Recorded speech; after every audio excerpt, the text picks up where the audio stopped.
Thanks for joining us. My name is Taylor Ireland. I also am here with Hawks, but I wanted to introduce your school's representative, Laura, who will be presenting today. What I will be doing is chatting into the chat box a link for you all to fill out for our Amazon gift card raffle for a $75 Amazon gift card. So Arnold, Christopher, and Linda, thanks for joining. Be on the lookout for that. But I will hand it over to Laura to go ahead and get started. Thanks, Taylor. Welcome, everyone. Good morning. Thanks for joining today. I'll go ahead and get started here and share my screen. Okay. Perfect.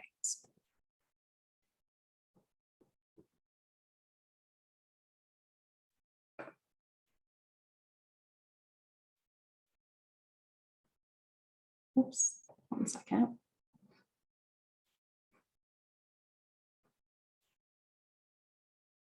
There we go. Perfect. All right, let's get started. So again, my name is Laura Shevlin, and I am the Hawks rep for the entire state of Virginia. Today, my presentation is titled Virtual Courses Require Mastery-Based Solutions. So first and foremost, what is competency-based learning? Competency-based education refers to measuring progression in a course based on mastery of explicit learning outcomes rather than just a set amount of time. So today I'm going to share more information about first, how elements of this approach can be particularly beneficial in an online environment. And second, how Hawks' unique mastery approach couples well with this course structure. Now, this CBE framework, developed by the Institute of Educational Sciences, provides guidance to schools who might be looking to completely redesign to a competency-based institution, where there are no longer traditional course schedules or set semesters. Today, I will be focusing on how we can pull strategies from this type of course to fit within a traditional course structure that is still a semester or quarter-length course, since I know that's what most schools still implement today. A couple of things that I want to focus on here from the chart. The first being the importance of selecting an assessment system and learning management system that will help support your goals. The second of the importance of defining course proficiencies. So this can often be seen as the biggest challenge when developing a CBE course. In other words, defining what objectives the students will need to demonstrate mastery on in order to get credit for the course. Like with any course redesign, buy-in and professional development for students, parents, and faculty is also important. The role for faculty is a bit different as well. You will have the opportunity to provide more individualized support to your students while still using your expertise in the content and curriculum design to make the course your own. You're also able to use technology as a team teacher to help you better identify students who might be struggling with certain topics so that you can intervene. Finally, students will also like how this approach is much more flexible, but it is critical that they also understand the importance of taking ownership in the learning process. So again, for today, we're going to discuss some of the biggest benefits of a mastery-based or competency-based approach in an online course. So I have listed those out here and we can just read through them together. The first being students advancing when they master skills at a defined proficiency level. Second, learning is more personalized. Third, emphasis on demonstrated learning over seat time. Fourth, transparency, empowering and motivating learners. Fifth, assessment is a continual part of the learning cycle. Sixth, educators can offer more timely support. And 7, students developing lifelong learning habits. So we're going to go ahead and transition into the student software so that I can highlight the student experience within Hawks and our mastery-based approach. Let me go ahead and pull up the student side here. So what I've pulled up here is a homework lesson within Hawks, and we'll just briefly go through what that looks like from the student perspective. All of our homework lessons across all of our titles will include this same 3-mode learning path when students pop into their homework lesson. So it will always follow that learn, practice, and certify mode path here. Let's go ahead and pop into learn. And I'll show you what that looks like for students. So Learn is a multimedia presentation of the textbook. This contains all of the relevant definitions and questions that are included in that printed textbook. It's just broken out into smaller, more bite-sized chunks for students. So these 20 pages of content here are what students need to read through in order to be prepared to answer the corresponding homework questions for the lesson. Now we do have some interactive elements kind of scattered throughout the Learn mode here. The first thing you'll see on this screen is an example level video. This will show an instructor working through the exact example that's down below. In addition to these example level videos, we also have what we call a lesson level video. If you click on this watch button here on the top left-hand side of the screen, that will pull one of those lesson level videos. So every lesson has an accompanying video that gives students an overview of all of the content covered in these 20 pages here, just in video format. So these are quick lecture style videos that are usually under 10 minutes long, that are always included in the lesson so that students can watch videos before or after they're reading, just to make sure they're not missing out on any of that content there. I will say closed captions are always available for all of our video resources as well. The next thing I'll say about the Learn mode here is that it is customizable for you as an instructor. So if there's ever anything in here that you don't necessarily cover in the course, you always have the option to hide these screens as a whole. In addition, you also have the ability to build in your own content. So this split screen here is just an example. If you had your own YouTube video or statistics simulation that you wanted to embed directly into these screens, you can always do that through the Hawks gradebook. That way that students are not going to see just the Hawks content that you've built in, but all of the additions that you've made as well to customize the course. So just keep in mind that you can always customize these screens and add in anything that you've used over the years and really want to continue incorporating into that class time for students. Now, once students have read through the content here within the Learn mode, they can hop into that next recommended mode of practice.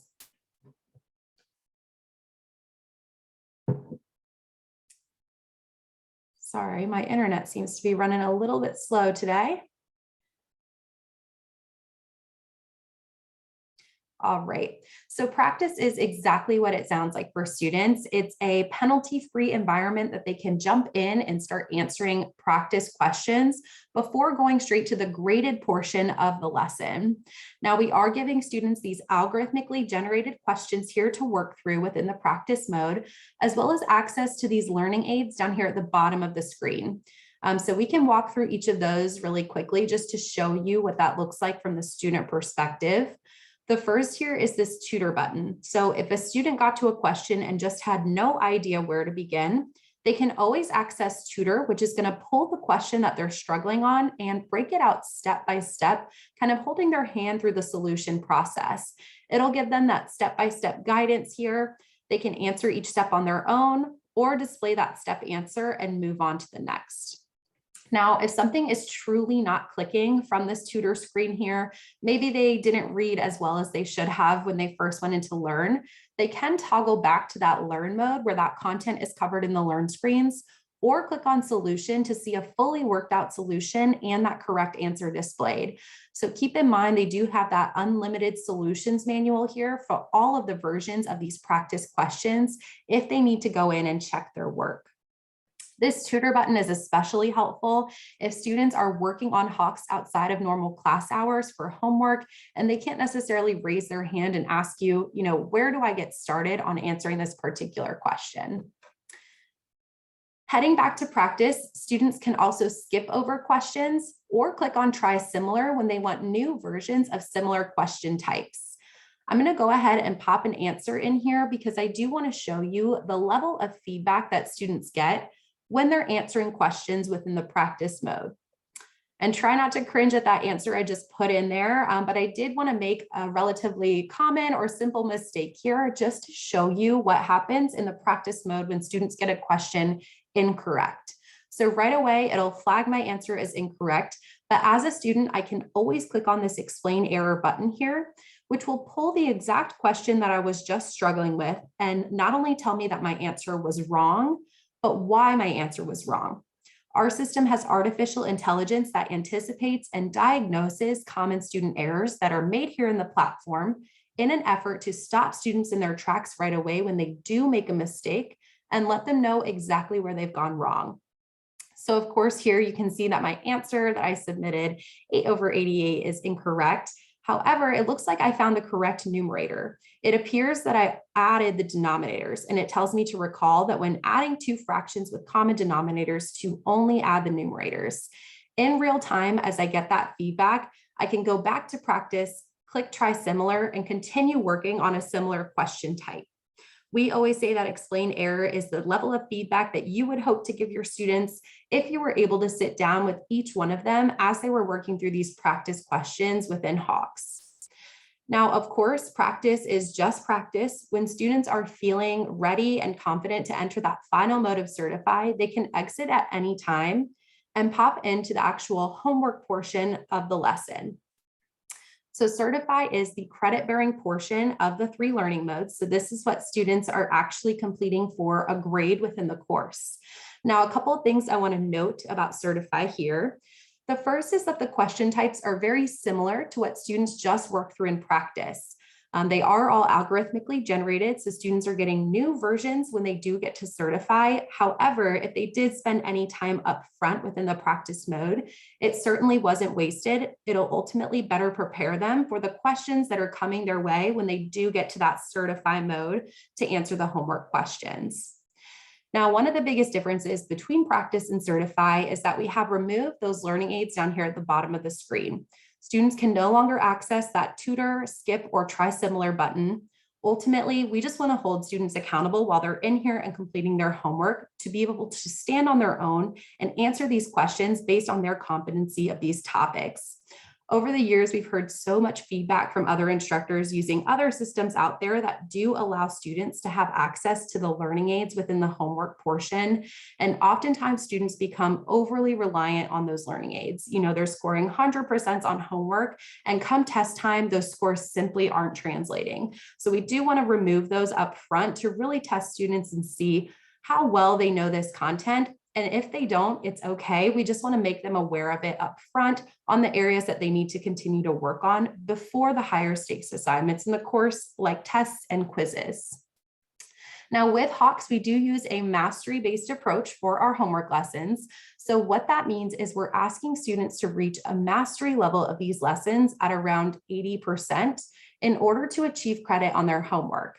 And by credit, I mean 100% in the gradebook once they've reached or exceeded the mastery level of the lesson. As you can see here in this particular set, we've given students 15 questions. Of those 15, they do have a little bit of wiggle room. So that 3 inside the red heart indicates the number of questions that they can miss, and they're still within the mastery threshold of the lesson. Now, let's say a student were to dip below here, the 80% threshold, and miss a 4th question in this set. Our system's going to take them out of certify and put them back into the practice mode with a custom set of questions based on what they just missed in certify. So we've built in adaptive remediation for students to get a tailored set of questions based on the areas that they're struggling on. We'll put them back into that penalty-free environment so they can really focus on those question types. And of course, they can access the learning aids and the area-specific feedback that we just walked through. At any point, students can come back in and attempt their certify lesson again. We're never going to block them out of certify or take off points when they dip below the mastery level. They truly have unlimited attempts when it comes to answering the Hawks homework questions and ultimately scoring that 100% in the grade book. We'll just give them a new set of questions back from the beginning to, again, really ensure that they're mastering these topics as a whole, since they'll need to later apply them within the course. Now I'm going to go ahead and switch gears back to our PowerPoint just so I can tie in these 3 modes and how it works for a competency-based course.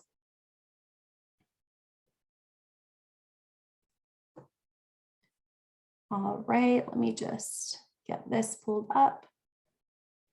Perfect. So let's circle back to the original points that we discussed and talked about how our platform can connect these benefits for your students within a mastery-based course. So that first point that we mentioned, students advancing when they master skills at a defined proficiency level. So we do set mastery at an 80%, and this is typically the standard for CBE programs. However, I will mention that the Hawks mastery level is completely customizable by you as the instructor. So no matter what proficiency you set, students are held accountable for achieving at a predefined level of mastery. Keep in mind, students will receive full credit upon completing the assignment when the mastery level is reached. So we do this for an important reason: student motivation. This 100% score acts as the carrot on the end of the stick for not just working through the problems, but for solving them correctly and holding them to a higher standard of achievement. That second point that we discussed earlier, learning is more personalized. So the Hawks lessons are adaptive to personalize the learning experience for each student.